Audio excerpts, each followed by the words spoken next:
Hello everyone, and welcome to my General Hospital official channel. I hope everyone is having a wonderful day. Before we begin, please hit the subscribe button and give this video a thumbs up. Cyrus is aware that Liz and Lucky are on his trail. Lulu met Laura at Bobby's and anxiously recounted her talk with Brennan regarding Valentine. Laura promised to help her find Charlotte. There may be another path I can follow to find my daughter, she heard Lulu say. Lulu revealed that when Rocco highlighted Charlotte's interest in horseback riding, she monitored social media profiles of equestrians and stables in the hopes of finding her. Laura liked the concept, but she received a call that Drew was at Café Sherry and had to go to speak with him. Carly informed Lucas at the hospital that Nina wanted to see her, most likely to discuss working with Nina to end Drew and Willow's relationship. Carly noticed Drew's tie hanging out of the couch and challenged him. Lucas admitted that he went after Willow around Christmas, which was likewise a fiasco. He felt it was time for them both to learn from their mistakes. Lucas and Carly couldn't bear Drew acting like Willow's hero, but Lucas advised them to quit exaggerating unpleasant situations. He predicted that working with Nina would produce the opposite outcome. Nina went to her office and asked Maxie for advice on how to get Carly to help her break up Drew and Willow. Maxie claimed Willow was free to make her own stupid decisions and that she didn't believe Drew would harm Willow. Nina speculated that if Drew had space in his hotel room, he'd probably move Willow and the kids in with him. Maxie admitted Drew wouldn't be staying in a motel much longer because he was in escrow, and she offered to help him locate a decorator. Nina was stunned. Maxie reminded her that Drew hadn't purchased any furniture yet, so Nina urged her to postpone his move-in, but she refused. Maxie didn't like what they did to Michael, but she stated they were adults and could do whatever they pleased. Maxie inquired whether Nina was doing what she thought was best for her daughter or whether it was because Willow was with the man Nina previously desired for herself. Nina claimed Drew had seduced her, but he brought out the worst in people. Nina said she should have listened to Maxie's advice and avoided him. Maxie believed Willow was in love with Drew. When Carly arrived, Nina said she didn't blame her for thinking she was a hypocrite. Nina was well aware that she had done the same to Carly, forcing her into a marriage in order to gain Sonny. Nina claimed she couldn't travel back in time, but she was a mother who loved her kid and couldn't bear watching Willow destroy her life for a man who was unworthy of her. Carly stated she loathed Drew and Willow as a pair, but breaking them up would be risky, and Willow might keep the children away from them. Nina asked Carly how she'd feel if Willow and the kids moved in with Drew. Nina informed Carly that Drew was in escrow. She imagined that Willow and the kids would have plenty room in his new house. Carly agreed that it would not surprise her if Drew invited them. Nina informed Carly that they may get access to Drew's new house. She asked Carly whether she was willing to do whatever it took to safeguard their grandchildren. Willow greeted Elizabeth as she returned to the nurse's station. Portia approached Liz and explained that they wanted to talk before she started her shift. In her office, Portia apologized for suspending her and stated that she would never harm a patient. Liz was aware that Portia needed to follow procedures. Portia mentioned that Rick fought hard for her, and Liz expressed her gratitude. She wanted to know the progress of the investigation, but Portia didn't know because it was still in the hands of the police and there were no suspects. Liz contacted Nurse Gail at Turning Woods to thank her for her assistance. Cyrus entered the hospital as Gail hung up the phone.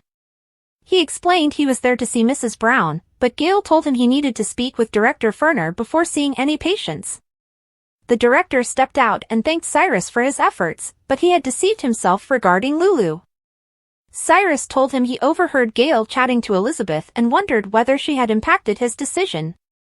Director Ferner stated that all he knew was that Elizabeth was dating Lucky and that they were angry with his access to Lulu. He went on to say that he knew Cyrus was also forbidden from GH.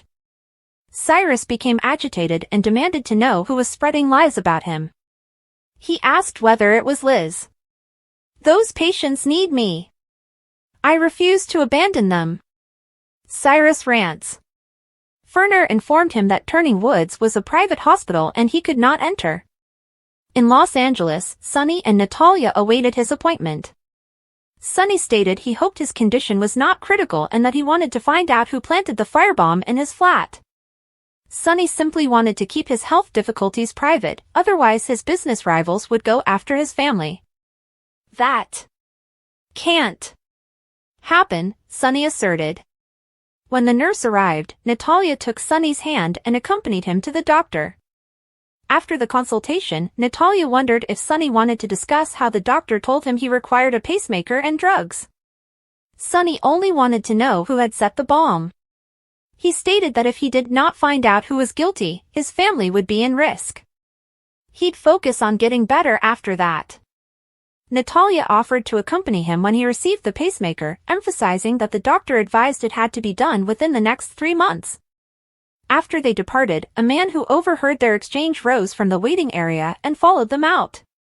Jen's henchman then pulled out his phone to make a call. Drew and Sidwell met at the Café Sherry. Jens explained that he was drawn to Port Charles because of the Esplanade project. Drew informed him that the plans had been delayed, so Sidwell inquired as to if Sonny Corinthos was involved. Drew denied that Sonny had any effect over him. Sidwell inquired whether Drew had considered Pier 55 as a potential location for the Esplanade. He proposed that if Sonny's coffee shop was unlawful, the government could take the site and utilize it to regenerate the city. He also stated that he was willing to make a significant financial investment if necessary. Laura interrupted Drew and Jen's talk. Drew had no idea they had met before. Sidwell laughed when Laura told him that he had Lucky captive and nearly killed him in Somalia. Sidwell said his version differed from Lucky's and threatened a defamation suit if the mayor did not stop making unfavorable public charges. Drew informed Laura of Jen's suggestion to relocate the Esplanade to Pier 55. Laura told Drew that if he had a proposal, he should submit it to her office, but she didn't believe Sidwell was part of the solution to make Port Charles a better place. After Laura left, Sidwell received a call from Drew, who told him he had given him a lot to think about before leaving. Sidwell answered, and his henchman called to inform him that he had followed Natalila to a cardiologist appointment, which turned out to be Sonny's. Jordan went to Anna's office and requested a micro-recording device that she could wear. She needed it for Jen's Sidwell and described how she met him after telling Laura how dangerous he was. Anna cautioned against it, but Jordan wanted to know why Sidwell was there. Anna informed Jordan that she believed Sidwell's arrival in Port Charles was too close to the firebombing at Sonny's to be coincidental. Jordan was astonished that Anna would provide her with the necessary equipment and support her strategy. Lucas assigned Willa some chores at the hospital before telling her he had something to discuss. He apologized for what he said the last time they saw each other. "I had no right judging your choices or telling you how to live your life," Lucas told you. He also promised to be there for her and the kids if they ever needed him, no strings attached. When Willow returned to the nurse's station, Maxie discovered her. She wanted to arrange a play date for James and Wiley. Maxie stated that Nina informed her that she had returned to live with the children and inquired about her well-being. Willow remarked that Maxie was the only one who had ever asked how she was doing, which had been somewhat lonely. Maxie became concerned when Willow expressed her gratitude to Nina for providing her with a place to stay but suggested she look for somewhere with a kid-friendly backyard. Cyrus walked into Bobby's and inquired how Lulu was. She informed him that her family had a restraining order against him, and he was breaching it. She advised him to keep away from her. Cyrus argued that their misunderstandings were keeping him from performing his duties at Turning Woods, where she was alone and he cared for her. "When I awoke, I didn't hear you worrying about me. I overheard you talking to the doctors about having me transferred to another state," Lulu fumed. Cyrus stated Lulu was perplexed since she had missed his change into the guy he is today. Lulu screamed that she had to flee while she was still weak and healing because she knew she had to escape him and whatever horrible plan he had for her. Cyrus raged that he was dedicated to her and she had no idea. "No one has done more for you than I have," Cyrus exclaimed fiercely. Lulu was taken aback and searched frantically for her phone in her bag. She called Anna's office and explained that Cyrus was violating the restraining order, but he had vanished when she turned around. Lulu dashed over to Anna's office and informed her what Cyrus said. She was terrified and wanted to know what that lunatic wanted from her. At the hospital, Liz asked Lucas if he had told Portia anything about Cyrus, and he responded no. Elizabeth emphasized the importance of Cyrus not knowing they were watching him, but Lucas stated it was too late because he already knew. He told her that Jocelyn had confronted Cyrus at the PCPD and accused him of killing Dex. Liz suggested Lucas keep Joss away from Cyrus. If he knows he's cornered, he will only get more dangerous, Liz told me.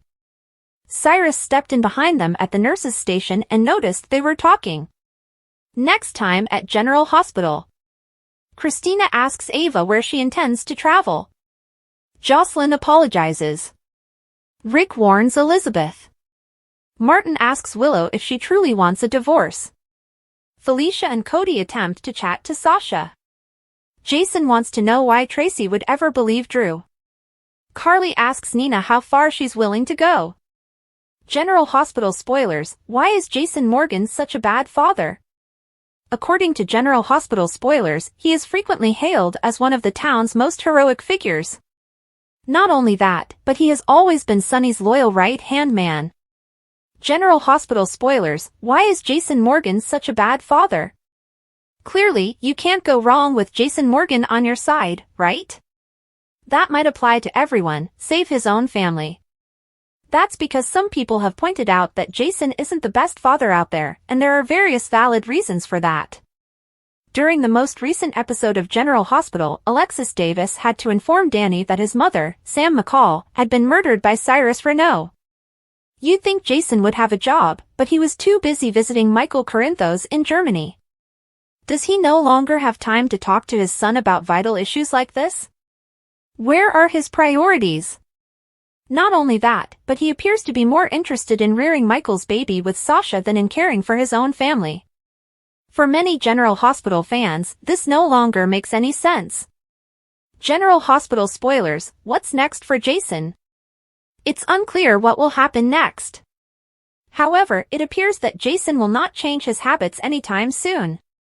He appears to be more concerned with helping those around him than with those in genuine need.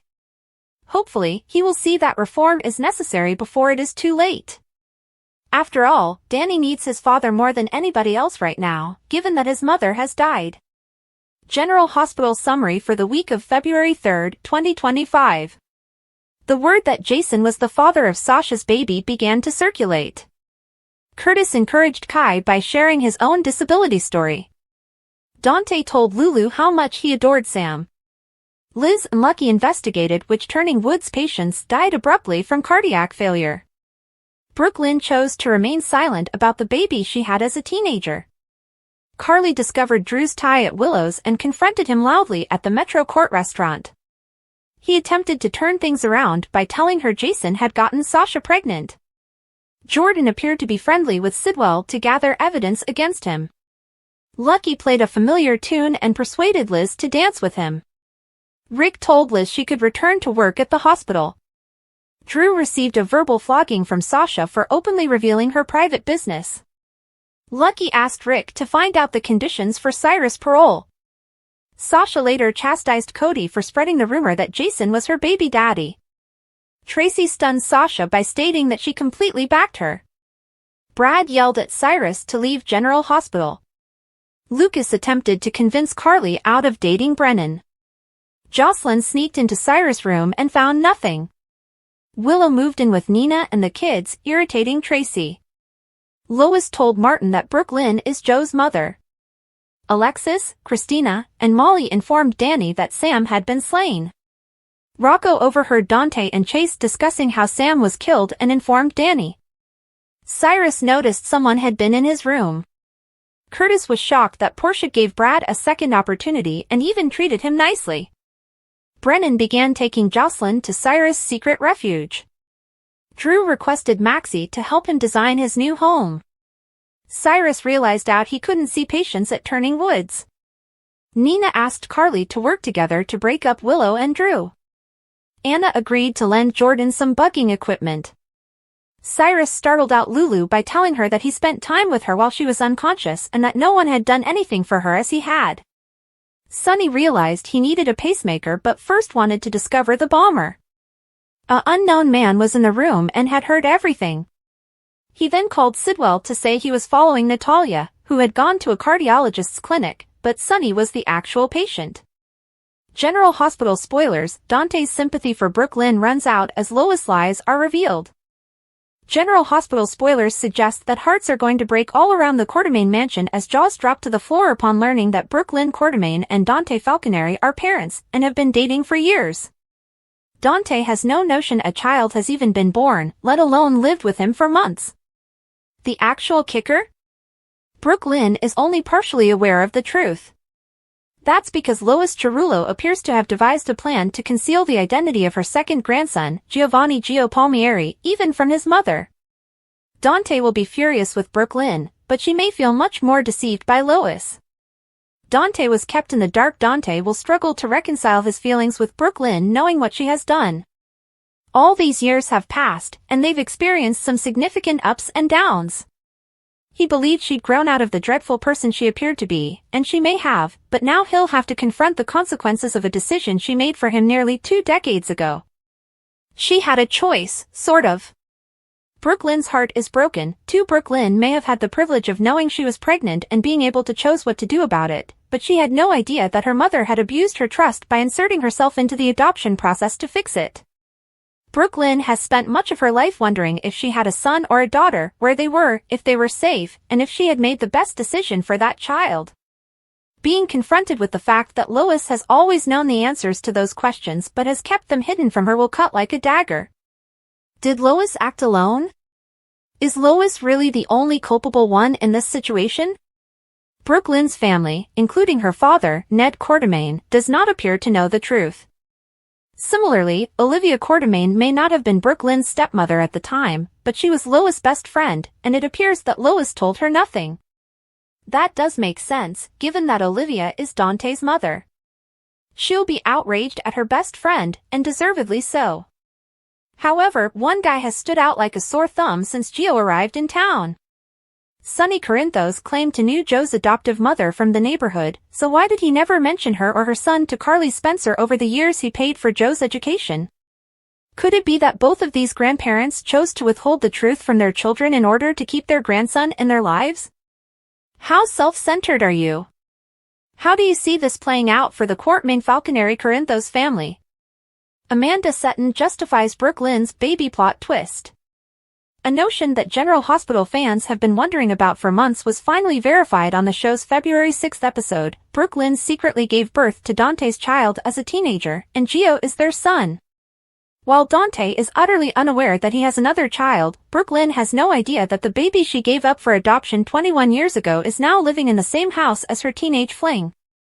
The ramifications from this discovery is sure to be ugly and difficult, and Brooklyn's portrayer, Amanda Setton, told Soap Opera Digest that she hopes viewers will suspend disbelief and follow along with this retcon narrative.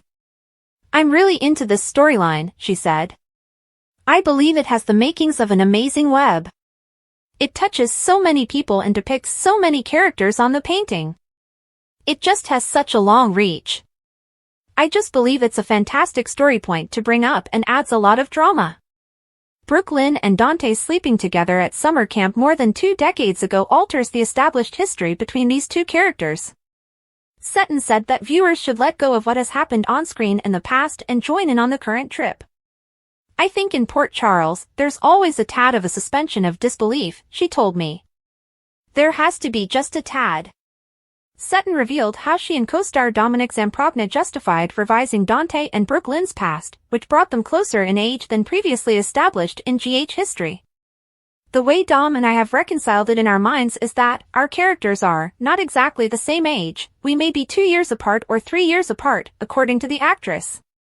There is obviously a difference in age. The tale requires some suspension of disbelief, but it's unclear if the age difference is significant." Brooklyn is not only hiding the truth about their child from Dante, but her husband, Chase, is also unaware that his wife is keeping such a significant secret from her past. Brooklyn had no need to bring up the child she gave away before Chase's infertility became an issue, but it's suddenly all she can think about. "It's eating her up alive," Setton observed. Now that the box has been cracked open for her, she is unable to store it. She doesn't know how to tell Chase. She does not want to tell Dante. But, as everyone who has ever watched a soap opera knows, secrets cannot be kept forever. The Dante and Brooklyn business is just getting started. I can feel it, you know, Seton mused. We'll see what happens in terms of story, but the fact that he doesn't know and she hasn't told him yet, how is he going to find out? Will she be the one who tells him? Will Chase be the one who tells him? Aside from Gio, who has no knowledge he was adopted or who his biological parents are. The consequences of Lois surreptitiously delivering her grandchild to a cousin to raise affect Sunny, Olivia, Ned, Lulu, and Rocco as well. There are so many integral characters who are in this web, and it will be really interesting to see how they choose to play this out, according to Seton. Weekly General Hospital spoilers February 10th to 14th, Ava's scheme blows up, and Curtis warning. There will be a lot of drama in Port Charles this week. General Hospital spoilers for the week of February 10th to 14th, 2025, hint at a turbulent week in Port Charles, and while there doesn't appear to be much love as Valentine's Day approaches, at least one pair does end up going out on the town. Here's what happens next week on General Hospital episode 15645 air date, Monday, February 10th, 2025. Jason and Tracy square off. Carly make a vow. Ava's plan backfires. Trina and Kai spend some quality time together. Willow is torn. Episode 15646 aired on Tuesday, February 11th, 2025. Curtis issues a warning to Jordan. Isaiah and Elizabeth sympathize. Sunny receives some excellent news. Jason meets with Sasha. Cody opens up to Felicia. Episode 15647 aired on Wednesday, February 12th, 2025. Jason gets down with Danny. Jocelyn has some explaining to do. Alexis begs Tracy for a favor. Carly and Brennan hit the town. Christina and Isaiah become well acquainted. Episode 15648 aired on Thursday, February 13th, 2025. Nina gives Sunny fuel for thought. Chase makes a confession. Sasha is taken for a loop. Elizabeth reassures Rick. Cody offers an apology.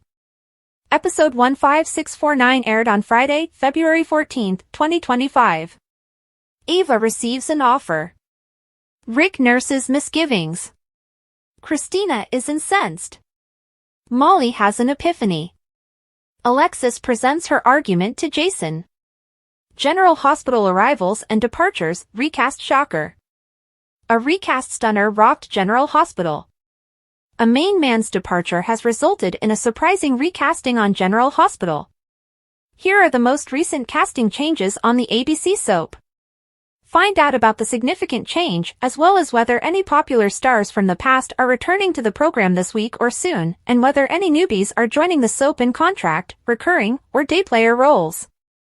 Chris McKenna, well known for his depiction of Joey Buchanan on the former ABC serial, has taken over the role of WSB boss Jack Brennan.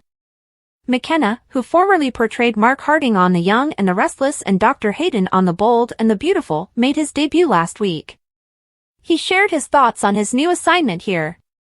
McKenna succeeds Charles Measure, who debuted as the secretive and charming figure in December 2023. According to a GH statement, Measure chose to leave the role. The actor made his final appearance on January 30th, right when Jack and Carly's romance was heating up. Chris McKenna of General Hospital announces exciting new job. Chris McKenna collaborates with Patrick Renna on a spine-tingling endeavor. Chris McKenna is well known and loved by soap opera fans for his famous performances on The Young and the Restless and Bold and the Beautiful, as well as his current position as Rory Brennan on General Hospital. Now, the great actor is taking on a new position behind the scenes. McKenna recently came to Twitter to share the exciting news that his current project, which he has been writing, is now going into production. And that is not all. It includes horror, Hollywood, and a fan-favorite 1990s legend. According to The Hollywood Reporter, McKenna's next project is an adaptation of World of Hurt, which is based on the frightening works of horror novelist Thomas Tessier. McKenna wrote the screenplay, which will star the Sandlot great Patrick Renna. The project is being created by Hambino Media, a new production company founded by Renna, actor Kyle Howard, and actress-turned-marketing executive Lindsay Bartels and more. Hambino Media is making waves in Hollywood with a slate of scripted and unscripted projects, and World of Hurt appears to be one of its most promising ideas yet. If all goes as planned, this may be an exciting new chapter for both McKenna and Rena, demonstrating that their abilities extend far beyond acting. A star-studded collaboration with a horror twist. While McKenna has portrayed his fair share of soap opera heroes and villains, his transition to writing represents an exciting new chapter in his career. Will this be the start of several horror adaptations? Could McKenna direct in the future? The options are limitless, and fans are excited to see what he comes up with next. World of Hurt is currently building up to be a must-see production, combining the talents of Hollywood heavyweights with a terrifying story. Chris McKenna's transition from daytime drama to horror storytelling is one we'll be watching attentively. The walls are closing in on Cyrus, Nina proposes to Carly, and Sonny's secret is revealed. Lulu Spencer meets Laura Spencer at Bobby's to discuss her conversation with Jack Brennan. She tells her mother that he told her about Valentine Cassidy's brief appearance in Germany. Lulu believes there may be another way for her to find Charlotte. Lulu remembers Charlotte as a horse lover, so she began following equestrian accounts online in the hopes of discovering Charlotte tied to one. Laura thinks it's a good idea and cuts their time short to catch up with the congressman. Carly Spencer walks by GH to speak with her brother, Lucas Jones. She informs him that Nina Reeves has called her and wants them to collaborate on a unique project, most likely titled Drew Quartermain. She believes it is probably a poor idea to become engaged. Lucas tells Carly about confronting Willow during the holidays, and how it exacerbated an already awful situation. He believes it is past time for them to quit reacting to situations with anger, since it never helps. General Hospital recap: unlikely allies. Nina gives Maxie Jones tickets to a formal dinner in New York City, and Maxie realizes she wants something from her. Nina says that she wants her assistance on how to persuade Carly to help her split up Drew and Willow Corinthos. Maxie cautions her that Willow is an adult who will most likely ignore whatever advice she receives. Nina expresses her gratitude that Drew is staying at a hotel, else Willow and the children would most likely be living with him. Maxie reveals that Drew is in escrow and about to buy a large property, and that she has volunteered to assist him decorate. Maxie ultimately asks Nina if she is doing this to help Willow or if she is simply upset because Willow is now with the man she once loved. Nina claims that she is over Drew since witnessing him steer Willow through one stupid mistake after another has been too much to stomach. Maxie feels Willow's risky behavior is motivated solely by her love for Drew. They both look up to see Carly standing in the doorway. She gets down with Nina, who apologizes for bulldozing her way through Carly and Sonny's marriage. Watching Drew in action made her realize she had done the same thing. She also states that she can't keep seeing Willow ruin her life for a man who is unworthy of her. Nina urges Carly that they must collaborate, but Carly is skeptical that this will not exacerbate the situation. Nina adds that as long as Willow and the kids are with her, she can't keep Drew away, and his next step will be to move them into the new house he's buying. She asks Carly if she will assist her do everything it takes to help their grandchildren. General Hospital recap: Liz returns as Cyrus is shut out. Elizabeth Baldwin is overjoyed to be back on the job at General Hospital. As Willow greets her, Portia Robinson interrupts to say she has to meet with Liz before her shift begins. She apologizes for having to suspend Liz until they could show she was not linked to the Digitalis murders. She also informs Liz that everything has been given over to the police, and the case is now officially under investigation. Liz phones Turning Woods to thank the nurse for assisting her and Lucky Spencer in obtaining the necessary information. As the nurse hangs up, Cyrus Renault comes and expresses his desire to visit Mrs. Brown. She informs Cyrus that he cannot see any patients until he speaks with Director Ferner. The director informs Cyrus that his time volunteering at the facility is done. He is aware that Cyrus misrepresented himself to Lulu Spencer, and he is also forbidden from visiting anyone at General Hospital. Cyrus claims it's a misunderstanding and repeatedly asks whether Elizabeth is to blame for his unwillingness to see patients. Drew has agreed to meet Jen Sidwell at the Metro Court for breakfast. He inquires about the status of a project and whether the delay has anything to do with Sonny Corinthos. Jens appears to be attempting to force Sonny's business out. Laura arrives as they are conversing and tells Drew that he is just the man she has been looking for. Laura informs Drew that Sidwell was the man who nearly killed her kid. Of course, Jens claims his recall is completely different. He wants Laura to join them so he may once again demonstrate his desire to contribute positively to Port Charles. She informs Drew that if he has a plan to improve Port Charles, he should submit it to her office. General Hospital recap: Sunny and Natalia arrive in LA. Speaking of Sunny, he and Natalia Ramirez have arrived in Los Angeles and are waiting to see one of the greatest cardiologists in the country. She wonders if he intends to notify his children about his heart condition. Sunny does not want to concern them, and his business rivals should not find out because it will make him a target. Sunny consults with the doctor and learns that he requires a pacemaker and a drug regimen. He informs Natalia that it will have to wait. He needs to find out who blew up his house since his family is not secure until he does. Natalia offers to accompany Sunny while he undergoes the treatment. Sunny and Natalia leave the waiting room and are pursued by someone with bad intentions. The man contacts Jens and informs her that he has followed Natalia to a cardiologist because the man she is with, Sunny, has an appointment. General Hospital recap: Lulu is shaken after meeting Cyrus. Cyrus drops into Bobby's for a bite to eat and greets Lulu upon seeing her. She tells him that her life is not his concern and that her family has a restraining order against him. She threatens to call the cops if he goes too close. He claims that her family is now interfering with his ability to do the necessary tasks. Lulu tells him she bolted from Turning Woods because she heard him trying to move her out of state. Cyrus informs Lulu that no one has cared for her like he has. Lulu phones Anna Devane for assistance as Cyrus vanishes. She then goes to Anna's office and tells her how Cyrus violated the restraining order and freaked her out. Liz and Lucas are at General Hospital, silently discussing Cyrus's suspicion and what to do next. He's nearby, listening in on their conversation. Thanks for watching. If you like this video, so please don't forget to subscribe my channel and don't miss any update.